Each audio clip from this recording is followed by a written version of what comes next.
Dear students, we will read the Cengage book together. Today's topic is center of mass. In this section, we will discuss how the motion of a complicated system of objects can be simplified in terms of a very special point called the center of mass of the system.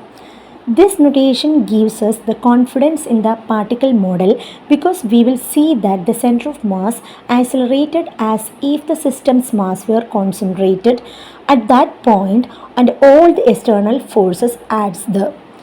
ഇതിൻ്റെ meaning എന്താ? Centre of mass എന്ന് പറയുന്നത് accelerate ചെയ്യുന്നത് സിസ്റ്റത്തിൻ്റെ mass എങ്ങനെയാണോ എവിടെയാണോ concentrate ചെയ്ത് നിൽക്കുന്നത് ആ പോയിൻറ്റിനെ ആസ്പദമാക്കിയിട്ടാണ് മോഷനെ ഡിസ്ക്രൈബ് ചെയ്യണത്. അവിടെ എല്ലാ ഫോഴ്സസും എക്സ്റ്റേണൽ ആയിട്ടുള്ള എല്ലാ ഫോഴ്സസും ആക്ട് ചെയ്യുന്ന ഒരു പോയിൻ്റാണ് സെൻറ്റർ ഓഫ് മാസ് എന്ന് പറയുന്നത്. If you throw a ball in to the air without spin it's motion is simple. അതെങ്ങനെയായിരിക്കും? പരാബോളിക് പാത്തായിരിക്കും. പക്ഷെ നമ്മളൊരു ബാറ്റ് ഈ രീതിയിൽ ഇട്ട് കഴിഞ്ഞാൽ ആ ഫിഗറിൽ കണ്ടില്ലേ, ആ രീതിയിൽ ത്രോ ചെയ്ത് കഴിഞ്ഞാൽ നമുക്ക് കാണാൻ പറ്റും ഒരു പോയിൻ്റ് സി എന്ന് പറയുന്ന ഒരു പോയിൻ്റ് മാത്രം അത് പരാബോളിക് പാത്തിലേക്ക് പോകുന്നുണ്ട്. ഓക്കെ, അതിൽ എല്ലാ മാസം ആ ബാറ്റിലത്തെ എല്ലാ മാസം ആ പോയിന്റിൽ കോൺസെൻട്രേറ്റ് ചെയ്ത് നിൽക്കുന്നതായിട്ട് കാണാം. അതുപോലെ തന്നെ അതിൽ ആക്ട് ചെയ്യുന്ന ഫോഴ്സ് എന്ന് പറയുന്നത് ഫോഴ്സ് ഓഫ് ഗ്രാവിറ്റിയും ആക്ട് ചെയ്യുന്നതായിട്ട് കാണാം.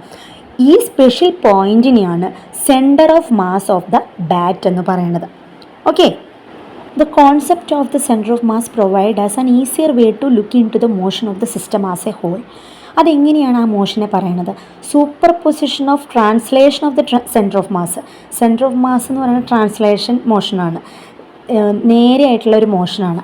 അതുപോലെ തന്നെ motion of the all particle relative to the centre of mass, അങ്ങനെയായിട്ടാണ് വരുന്നത്. എല്ലാ പാർട്ടിക്കിളിൻ്റെ ചുറ്റുവട്ടത്തുള്ള സെൻറ്റർ ഓഫ് മാസിൻ്റെ ചുറ്റുവട്ടത്തുള്ള എല്ലാ പാർട്ടിക്കിളും സെൻറ്റർ ഓഫ് മാസ് മൂവ് ചെയ്യുന്നതിൻ്റെ അനുസരിച്ചിട്ടാണ് മൂവ് ചെയ്യണമെന്ന്. അതായത് ഇവിടെ എന്താ പറയണമെന്ന് വെച്ച് കഴിഞ്ഞാൽ total linear moment of the whole system, total linear momentum എന്ന് പറയുന്നത് ആ സിസ്റ്റത്തിൻ്റെ total linear momentum equal to the linear momentum of the centre of mass.